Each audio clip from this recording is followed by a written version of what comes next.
According to the Michigan Maple Syrup Association, making maple syrup is a tradition that was discovered by the Native Americans long before the arrival of settlers, and being a part of this ancient tradition is really a lot easier than you would imagine. I have made maple syrup many times in my life, and I'm going to be able to show you how making maple syrup is really a simple process that comes down to two main parts, and these parts include collecting the sap and reducing the sap. Now let's get started.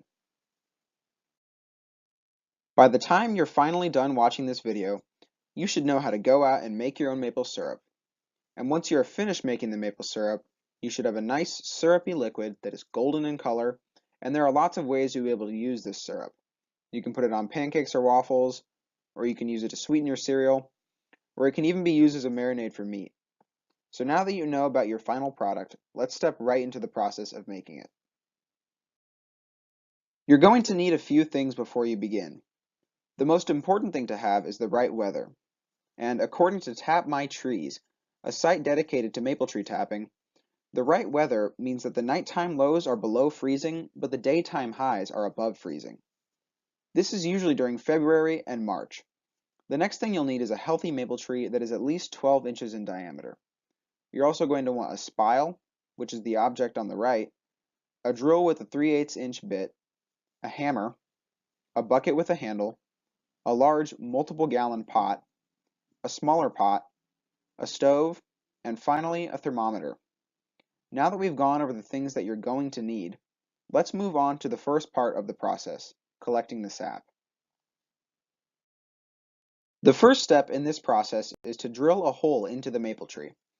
According to the Minnesota Department of Natural Resources, you should make a hole chest high, 3 inches deep, and place it at a slightly upward angle. If the hole is too shallow, the sap won't flow out. So make sure the hole is deep enough by placing some tape around the drill bit 3 inches down. Next, hammer in the spile into the hole you just drilled, and it should look like the image on the right with just the front end sticking out of the tree. Finally, hang your bucket over the spile and wait for sap to collect. You'll want to check each day and collect any sap in the bucket into your large pot. Okay, now that we've covered how to collect the sap, let's move on to talking about how to reduce the sap. Reducing the sap is really the simplest part of the process. Once you have a few gallons of sap in your large pot, you can place the pot on the stove and bring it to a boil. After about 4/5 of the water has boiled off, you can move the sap to the smaller pot and continue boiling. All of this takes a while because according to the Minnesota Department of Natural Resources, it requires about 40 parts of sap to make just 1 part of maple syrup, which you can see in the image.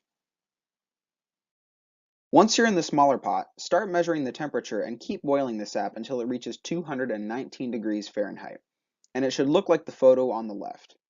Do not go past this temperature because if you do, you can burn the batch, and that will ruin it. In an interview on October 15th this year with my dad, William Oliver, someone who's been making maple syrup his whole life, he said that, quote, when you put the spoon into the syrup and pull it back out, it should stick to the spoon like pancake batter, end quote. Do this spoon check and it should look something like the image on the right with that nice, syrupy consistency and a beautiful golden color. This is your final product that you can now use in all sorts of foods. In this presentation, I described to you the steps involved in collecting sap and reducing sap in order to make maple syrup.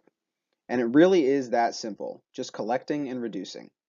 So now it's your turn to go out and become part of an ancient tradition that goes all the way back to the Native Americans.